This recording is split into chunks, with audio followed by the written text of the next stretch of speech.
That's us. Welcome back, everybody. WHIP Radio in Philadelphia. Time in the WHIP studios is 11:36. We're getting you ready for Friday. It's the NCAA tournament. We'll be on the call in Brooklyn as Temple takes on Iowa. And now joining us is Temple's very own. Now he is a Sports Center anchor hosting that 7 a.m. Sports Center. And that is Kevin Negandhi, who joins us back on the show. Kevin, it's Zach and Mike. Thanks for a few minutes, and it's great to talk to you again.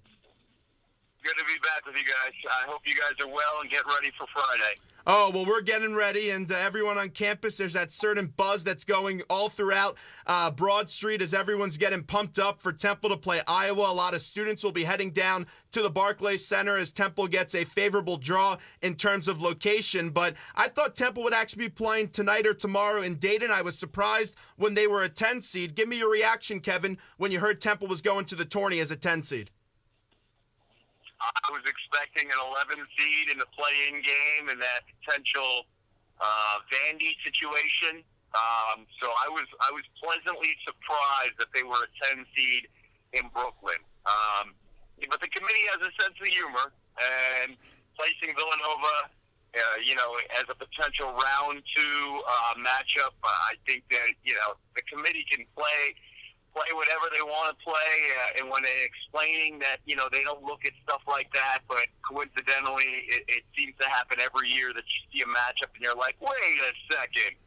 So let's just hope there is a collision course for the Big Five, and that we see something in round 2 between these two teams. I got to tell you, though, that I understand Iowa has been, sluggish and struggling of late, but they are a physically tough team for 40 minutes.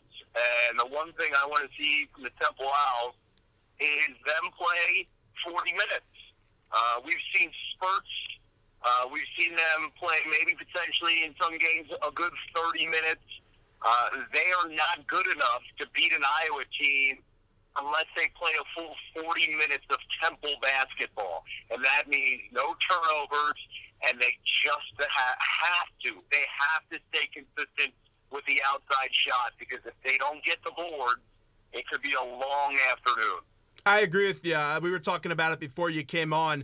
They have to play up because especially the way they can get exposed down low in the post with Utah is something that's going to be a concern for me. And Bond and Obi have to stay out of foul trouble. But you're right. Guys like Devin Coleman, Daniel Dingle, who's day-to-day, and Quinton DeCozy are going to have to shoot the lights out from 3 to win this one, especially going up against a pretty darn good team in Iowa. I know they're not playing great, but they do have Fran McCaffrey as their head coach, who's a Philadelphia native. But this time of the year is just so much fun. It's so hard to pay attention in class because everyone's trying to watch Sports Center and all the NCAA tournament games, and everyone's filling out their brackets. Take me back to when you were a student and what you remember about March Madness. Wow, so I remember the McKee-Eddie Jones tandem getting ready to play Indiana. I remember specifically that day. It was on my birthday, and I remember how ticked off I was on my birthday. It did not sit well.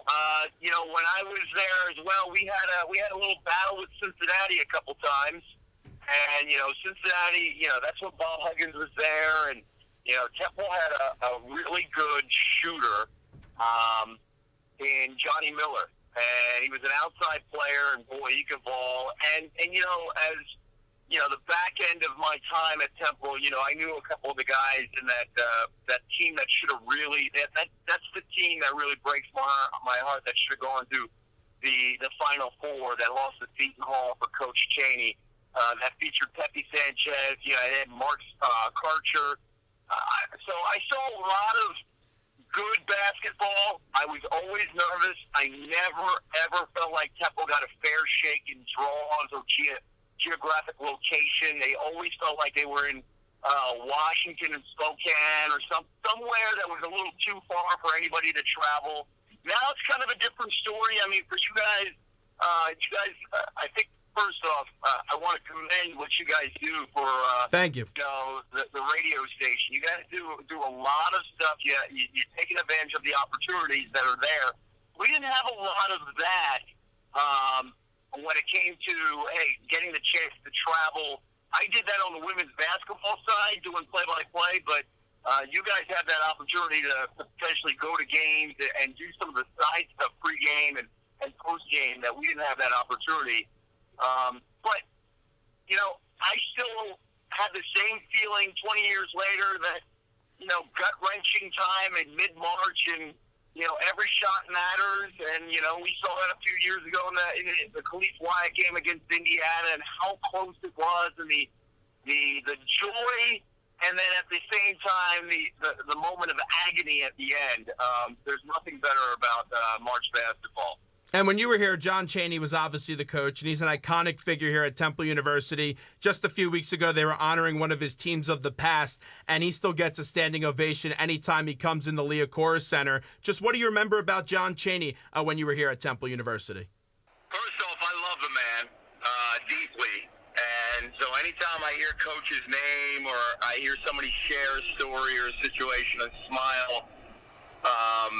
My story with Coach is I will be forever indebted to him because, I was a 19-year-old kid as the sports editor of the Temple News, and, I grew up on Temple basketball. I went to my first Temple basketball game as a 12-year-old in McGonigal Hall when they played West Virginia the year before their magical 88 team, and I was always hooked into Temple hoops after that first game when my brother took me. So, I knew about Coach Chaney throughout my teenage life, and I followed that team religiously in the program. So here I am, waking up for one of his very famous practices before the crack of dawn, and I'm in the gym, and I'm nervously waiting to meet Coach Chaney after practice, and Jerry Emig, who's now SID over at Ohio State, he was there at Temple, and he does the introduction. Coach, this young man, he's been waiting to meet you all morning, and John just comes over and he goes, "Son, where are you from?" And I am like, really nervous. Mesmerized. I'm from Phoenixville, Pennsylvania, Coach. He goes, "I don't care about where you live. I want to know where you're from. Like, where are your parents from?" And he's like basically yelling at me in his style. And I was like, "Oh, my family's from India, and I'm the first person born in America." And Coach smiled and just, grabbed me and he said, "Come on." Took me into his office, and I skipped the rest of my classes that morning. Good work. Because we sat in his office for 3 hours. And I'm not kidding, guys. We maybe talked about basketball for 15 minutes. He wanted to talk about life. He wanted to talk about my situation. He wanted to learn about me. He shared that he loved Indian food. That night, I called my mom, and my mom made him a batch of food, and I brought it into the office, and I gave it to him the next day. And this was before cell phones, and anybody could get a beeper and stuff like that. But I'll never forget the next day. I had come back into the Temple News office, and I had messages nonstop from people trying to track me down, and I had all these voicemails, and I'm like, what is going on? Coach had assigned his student manager, who's now a good friend of mine, to find me on campus and track me down because he had a letter written to my mom thanking her for the food. And I'll never forget, he didn't have to do any of that. And here he is, a legendary basketball player in the 90s, and all he cared about was making sure he had a thank you letter note from my mom for the food that she had made for him the night before.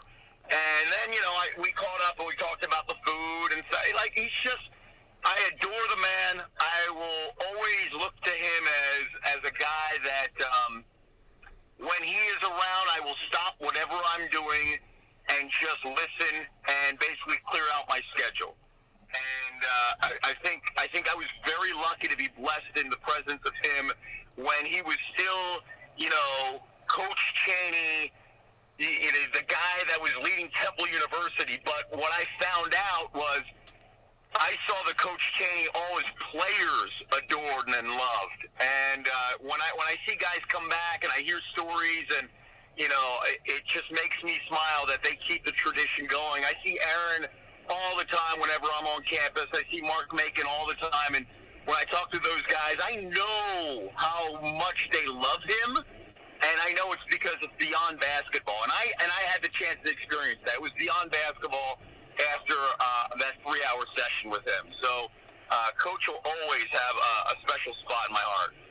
We're talking to SportsCenter anchor and proud Temple alumnus and Kevin Negandhi, and getting back to the current season, the 2015-2016 Owls, specifically getting to the American Athletic Conference tournament. The Owls went 1-1, and in those 2 games, Jalen Bond was pretty dominant. He had both games, was able to score in double figures, but now I don't know if Fran Dunphy and company can rely on him to continually put up double figures. If the Owls are able to survive on Friday and make it to Sunday against either Villanova or UNC Asheville, who will be the Owls' X factor in your opinion?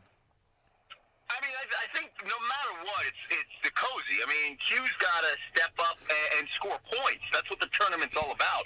It's finding a way to control the tempo and score points. But I'm going to go with the point guard because to me, Brown is the guy. He cannot get in foul trouble, which you don't see often, but he has to always stay in control. And if he could lead the way and knock down a few buckets and help Q, I think it goes a long way. Coleman, when he hits a couple of outside shots, and Obi, when they hit a couple of outside shots, it just softens the defense up a little bit, and teams don't have to just basically zero in on Q. But to me, any team that is going to make a deep run in the tournament, it comes down to guard play and how many mistakes will the guards make. If they don't make a lot of mistakes and they start hitting outside shots, then you have a chance to go as far as you want.